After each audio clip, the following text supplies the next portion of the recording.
This is just the start of several tributes that have been pouring in for Jimmy Carter throughout the day.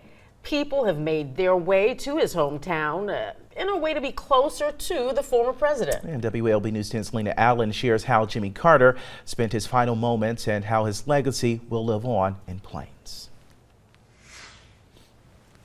It's been a sad, somber day of reflection here in Plains after Jimmy Carter, the 39th president of the United States, spent his final moments right where his legacy began 100 years ago. He reached the end, and he was very peaceful going.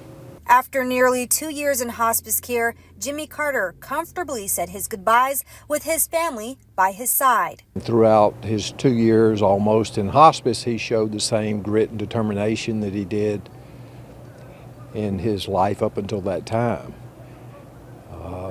It's a sad day that he's passed. From flags at half-staff and patriotic ribbons to even wreaths made out of cotton, many symbolic tributes now sit in different places. Jimmy Carter has left his mark. He was such a great man and has got so many honors and credits to us here in Plains.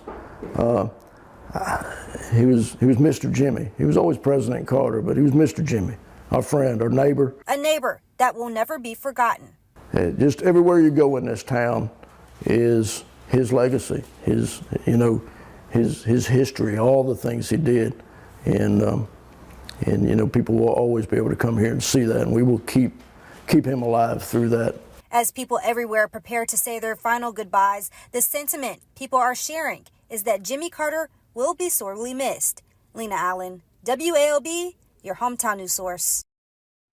You heard there from Dr. Raines, grit and determination. I think some great words to describe the former president. He was a fighter. We not only saw with, getting things done, but even through life. And, he continued to push on.